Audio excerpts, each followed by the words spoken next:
The absence of a voice, the absence of a vision, the absence of a founder. Before I step into this circle, I invite you to join me and take a moment. Think about the founders going dark, this email bouncing because a company closed, these messages seen but not answered. I am standing outside of this circle for the 90% of founders that have failed.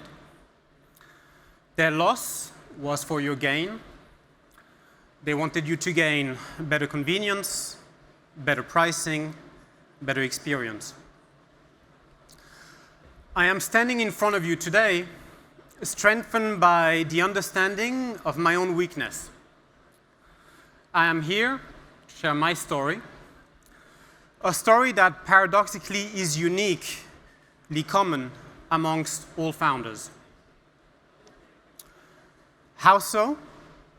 72% of founders have self-reported mental health issues. Mental health is a taboo which is the symptom of a culture where you cannot talk about your feelings and fears because you are scared to be judged by your family, discarded when you do fundraising, or misunderstood when you talk to friends. So what can you expect from me? For the founders in the room, I will give you a method of care. For the investors in the room, I will give you a reason to care. And for the audience, I'll give you a story to share. My name is Janos Barberis, and I will be giving you my words of my experience, giving a voice to the founders that cannot speak. This story begins 7 years ago. It brought me to the Singapore FinTech Festival stage, here. FinTech was my playground, and I founded Asia's largest FinTech accelerator. I pursued a PhD that designed the very same regulatory framework that built this industry. And suddenly, it stopped. I wasn't a founder anymore. I failed. Not because of a lack of market fit, not because of a lack of cash, not because of the wrong team. I failed because I burnt out. Suddenly, I became a hospital patient. I swapped the spotlight of the stage for the neon light of a dark hospital corridor. This date was the 24th of December, 2017. This date marks my overnight failure, where the signs leading to this were numerous. There was accumulation of things. First, the lack of self-care. It was also a lack of self-esteem. When you value luck more than yourself, you start to become an imposter. There was also a lack of self-worth. For the founders out there, think about this. When you go in front of your investor to raise for your company, whilst at the same time you feel down and you couldn't get out of bed, why are you doing this? You raise funds to increase your company's runway so that you can delay your own burn rate. You are convinced that you will take care of yourself at the next milestone. And that milestone never comes. There's always something else coming in the way. We say that people invest in founders, but you didn't price yourself in your valuation. Not because your health is priceless, but because you were selfless. I understand this because I wasn't myself. I was my company. This makes it easier to forget yourself. Thinking that you are superhuman dehumanizes you. What I needed instead was sleep, recovery, and care. I needed to be grounded in the present, not projecting myself in the future. And I only understood this way too late. So, I restarted from the bottom again. Restarting a company is way simpler. Supercharger was recreated, this time with co-founder, this time in EdTech. And in less than 2 years, we reached what it took me previously 5 years. We are now the largest EdTech accelerator in the world. Yesterday, I attributed this to luck. Today, I attribute this to my own execution skill.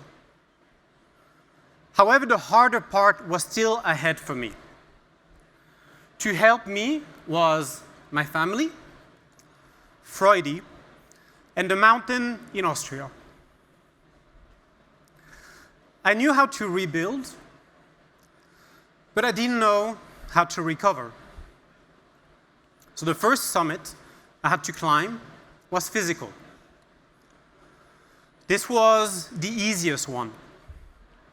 The doctors were able to diagnose a lung embolism, a failing immune system. They could test for it. They could knew what I had. I could put a name on my problems. The second summit was mental. This is still the most difficult one. Why?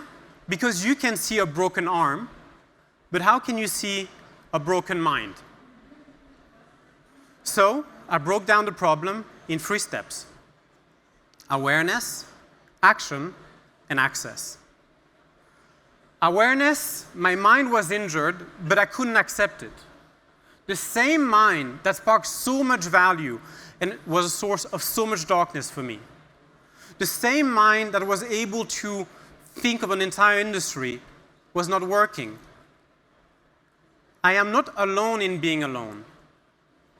81% of founders are not really open about their stress, fears, and pain to other people. So that brought me to action. I was ready to talk, but to who? Your partner? Your parent? Your peers? Professionals? I tried old, but they heard what I said, but they didn't understand me. So that brought me to access. When I discovered the lack of a tailored solution for founders, I decided to go, where are the signpostings? I couldn't find the right founder health mental fit. So from my lived experience, I started Founders Taboo. We provide founders with a community, event, psychologically informed resources, and tools to take charge of their well-being. We work with universities to build gold standard research. We partner with governments, including Malta, to strengthen their ecosystem. And we work with investors to make them more mindful. This is now what I would like you to think about. What have I figured out? No, I'm not standing in front of you as a perfect solution. I am a work in progress. I am not a monk. I am not an athlete. I am not a saint. My method of care was built explicitly around my weaknesses. And so with so many founders in needs, with different needs, how can we scale this globally?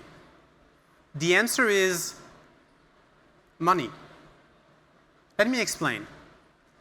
The startup industry is a $3.5 trillion asset class. Financing it are the VCs. Very simply put, VCs invest other people's money in other people's ideas. These ideas need to be both unique to disrupt an entire industry and generate life-changing financial returns.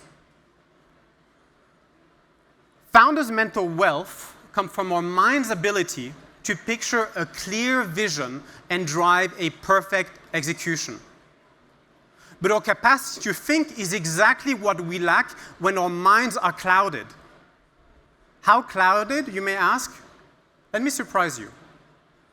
Did you know that founders are 2 times more likely to suffer from depression?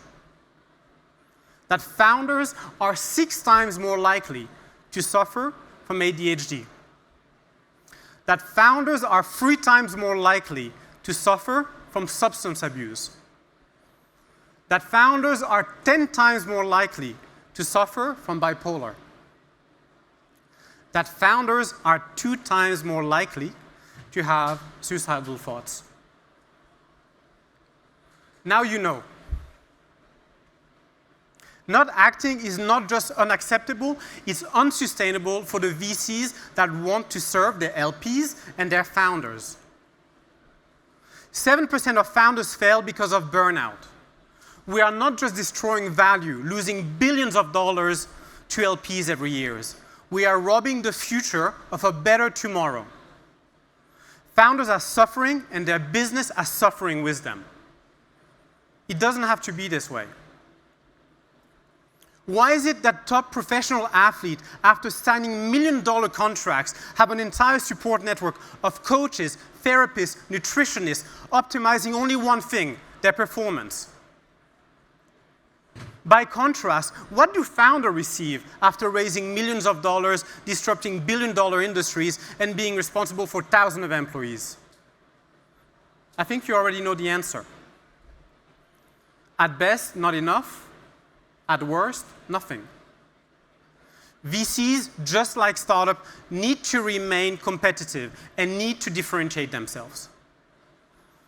Today, showing empathy is a differentiator. Today, taking action gives you an advantage. Healthier founder equals healthier returns. So please remember this. Founders are not an asset class. Stock may have no emotion, but founders do. This is what your portfolio analysis may miss. The person behind the number. Now, all of you know my story. I started Founders Taboo for me. Formidable would be to turn this singular life experience into a universal duty of care for the startup ecosystem. Now, do you remember how at the start I asked you to take a moment? Let me end by giving you back a minute of your time.